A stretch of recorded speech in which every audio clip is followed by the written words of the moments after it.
សប្តាហ៍ទី18ព្រះគុណរបស់ព្រះនិងព្រះវិញ្ញាណដែលរួមបញ្ចូលគ្រប់ទាំងអស់ថ្ងៃទី1លេខរ៉ូម៉ាំង1នៅក្នុងកូរិនថូខ្សែទី2ព្រះគ្រីស្ទក្នុងឋានៈជាព្រះគុណរបស់ព្រះគឺជាទឹកដីល្អសម្រាប់ឲ្យយើងចូលទៅក្នុងបទពិសោធន៍ទទួលអំណរទទួលចំណែកនិងកាន់កាប់កនៅក្នុង2កូរិនថូជំពូក13ខ14ព្រះគុណរបស់ព្រះអង្គម្ចាស់ត្រូវបានរៀបរាប់មុនគេដោយសារកាន់គម្ពីរនេះនិយាយផ្ដោតទៅលើព្រះគុណរបស់ព្រះគ្រីស្ទ1ព្រះវិញ្ញាណបរិសុទ្ធក្នុងឋានៈជាចរន្តហូរឬការចាក់បញ្ជូននៃព្រះគុណរបស់ព្រះគ្រីស្ទជាមួយនឹងសេចក្តីស្រឡាញ់របស់ព្រះវរបិតាគឺជាការផ្គត់ផ្គង់នៅក្នុងការដំណើរជីវិតគ្រីស្ទៀននិងការដំណើរជីវិតក្រុមជំនុំរបស់យើងការដំណើរជីវិតក្រុមជំនុំទាំងមូលពឹងផ្អែកលើ2កូរិនថូសជំពូក13ខ14ខចលនានៃសភាពត្រីឯករបស់ព្រះនៅក្នុងយើងដោយដែលបានបើកសម្ដែងនៅក្នុង2កូរិនថូសជំពូក13ខ14គឺជាជីពចរខាងវិញ្ញាណរបស់យើងការបម្រុងចិញ្ចឹមនៅពេលព្រឹក2កូរិនថូសជំពូក13ខ14សូមឲ្យអ្នករាល់គ្នាបានប្រកបដោយព្រះគុណនៃព្រះអង្គម្ចាស់យេស៊ូវនិងសេចក្តីស្រឡាញ់របស់ព្រះហើយនឹងការប្រកបនៃព្រះវិញ្ញាណបរិសុទ្ធអេមែនជំពូក12ខ9ព្រះគុណរបស់អញល្មមដល់ឯងហើយត្បិតកម្លាំងអញបានពេញខ្នាតដោយសេចក្តីកំសោយដូច្នេះខ្ញុំនឹងស៊ូអួតពីសេចក្តីកំសោយរបស់ខ្ញុំដោយអំណរជាខ្លាំងដើម្បីឲ្យព្រះជាស្តានៃព្រះគ្រីស្ទបានសន្ធិដ្ឋនៅនឹងខ្ញុំនិមិត្តរូបដែលរួមបញ្ចូលគ្រប់ទាំងអស់របស់ព្រះគ្រីស្ទគឺជាទឹកដីល្អព្រះគ្រីស្ទនៅក្នុងឋានៈជាព្រះគុណរបស់ព្រះគឺជាទឹកដីល្អសម្រាប់ឲ្យយើងចូលទៅក្នុងបទពិសោធន៍ទទួលអំណរទទួលចំណែកនិងកាន់កាប់នៅក្នុងកូរិនថូសខ្សែទី1ប៉ូលបានប្រដូចពួកកូរិនថូសទៅនឹងកូនចៅអ៊ីស្រាអែលពួកគេបានចាក់ចេញពីប្រទេសអេស៊ីបដោយការបទពិសោធន៍ព្រះគ្រីស្ទជាបុណ្យរំលងហើយពួកគេបានវង្វេងនៅក្នុងទីរហោឋានដោយបានបទពិសោធន៍ព្រះគ្រីស្ទជានំម៉ាណាខាងឋានសួគ៌និងជាថ្មដាខាងវិញ្ញាណដែលហូរចេញទឹករស់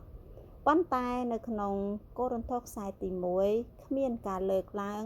អំពីទឹកដីល្អនៅកាណានទេកំណត់ត្រានៃការចូលទៅក្នុងទឹកដីល្អគឺនៅក្នុងកូរិនថូសខ្សែទី2ទោះបីជាពាក្យថាទឹកដីល្អមិនត្រូវបានប្រើនៅក្នុងកាន់គម្ពីរនេះក៏ដោយតែបើនិយាយពីខាងវិញ្ញាណយើងអាចមើលឃើញទឹកដីល្អនៅក្នុង2កូរិនថូសខ្សែទី2បានដែរទឹកដីល្អនៅក្នុងកាន់គម្ពីរនេះគឺជាព្រះគ្រីស្ទទ្រង់ផ្ទាល់ក្នុងឋានៈជាការប្រែសភាពរបស់ព្រះត្រីឯកដែលបានឆ្លងកាត់ដំណើរការដែលបានប្រទានឲ្យយើងក្នុងឋានៈជាព្រះគុណរបស់ព្រះសម្រាប់សេចក្តីអំណររបស់យើងនៅក្នុងកាន់គម្ពីរនេះព្រះគ្រីស្ទគឺជាព្រះគុណយោងតាមលំដាប់ត្រឹមត្រូវនៅក្នុង2កូរិនថូសជំពូក13ខ14សេចក្តីស្រឡាញ់របស់ព្រះគួរតែជាលំដាប់ដំបូងគេនៅទីនេះព្រះគុណរបស់ព្រះអង្គម្ចាស់ត្រូវបានរៀបរាប់មុនគេដោយសារកូរិនថូសខ្សែទី2និយាយផ្ដោតទៅលើព្រះគុណរបស់ព្រះគ្រីស្ទព្រះគុណរបស់ព្រះអង្គម្ចាស់គឺជាគំនិតសំខាន់និងជាប្រធានបទនៃកាន់គម្ពីរនេះនៅក្នុងជំពូក12ខ9ព្រះអង្គម្ចាស់បានមានបន្ទូលប្រាប់ប៉ុលថាព្រះគុណរបស់ទ្រង់គឺល្មមគ្រប់គ្រាន់សម្រាប់គាត់អំណានថ្ងៃនេះនៅក្នុង2កូរិនថូសជំពូក13ខ14យើងមើលឃើញថាប្រភពដំណើរការនិងការហូរ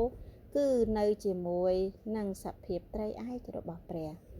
ប្រភពក្បាលទឹកនៃចរន្តហូរនេះគឺជាសេចក្តីស្រឡាញ់របស់ព្រះវរបិតាដំណើរការលំហូរចេញគឺជាព្រះគុណ ដែលបានសម្ដែងចេញនិងបញ្ជូនមកយើងដោយព្រះគ្រីស្ទព្រះគុណរបស់ព្រះគ្រីស្ទកើតចេញពីប្រភពនៃសេចក្តីស្រឡាញ់របស់ព្រះវរបិតាការហូរគឺជាព្រះវិញ្ញាណបរិសុទ្ធក្នុងឋានៈជាការប្រកបការទំនាក់ទំនងការចាក់បញ្ជូនចរន្តហូរនៃព្រះគុណរបស់ព្រះគ្រីស្ទជាមួយនឹងសេចក្តីស្រឡាញ់របស់ព្រះវរបិតាយើងមានចរន្តហូរពីរនៅក្នុងខ្លួនយើងចរន្តហូរមួយគឺជាចរន្តឈាមរត់នៅក្នុងរាងកាយរបស់យើងហើយចរន្តហូរមួយទៀតគឺជាចរន្តហូរនៃសភាពត្រីឯករបស់ព្រះនៅក្នុងវិញ្ញាណរបស់យើងបើគ្មានចរន្តហូរទាំងនេះទេយើង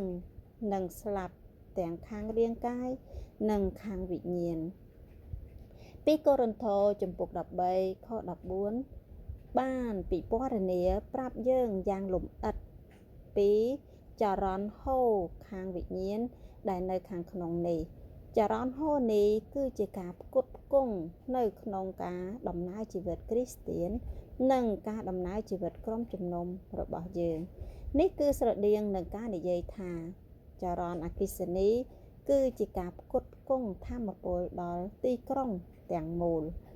កាលពីប៉ុន្មានឆ្នាំមុនចរន្តអគ្គិសនីទៅកាន់ទីក្រុងញូវយ៉កត្រូវបានកាត់ផ្តាច់ជាបណ្ដោះអាសន្ននៅពេលដែលមានរឿងបែបនេះកើតឡើងការដំណើរជីវិតនៃទីក្រុងទាំងមូលត្រូវបានបញ្ចប់នេះគឺជាឧទាហរណ៍ដ៏ល្អមួយ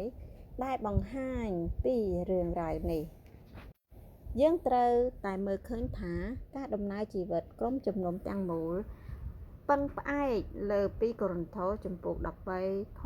14គឺពឹងផ្អែកលើសេចក្តីស្រឡាញ់របស់ព្រះវរបិតា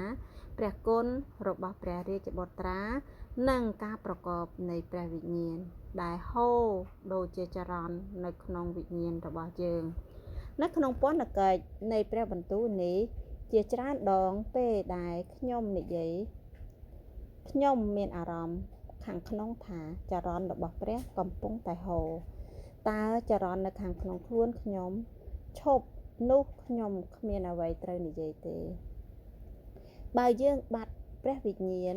នៅក្នុងការនិយាយរបស់យើងនោះការនិយាយរបស់យើងគឺទទេលើសពីនេះទៀតបើចរន្តខាងក្នុងយើងត្រូវបានកាត់ផ្តាច់ក្នុងខណៈពេលកំពុងស្ដាប់ពន្ធកិច្ចនៃព្រះបន្ទូលនោះការស្ដាប់របស់យើងក៏ទទេដែរយើងត្រូវនិយាយក្នុងលំហូរហើយស្ដាប់តាមលំហូរលំហូរគឺជាការចាក់បញ្ជូននៃព្រះវិញ្ញាណបរិសុទ្ធហើយការចាក់បញ្ជូននេះគឺជាការប្រកប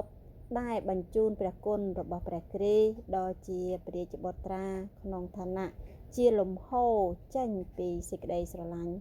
របស់ព្រះត្រីឯកចរន្តនៃសភាពត្រីឯករបស់ព្រះនៅក្នុងយើងរួចដែលបានបើកសម្ដែងនៅក្នុង2កូរិនថូសជំពូក13ខ14គឺជាជីពចរខាងវិញ្ញាណរបស់យើង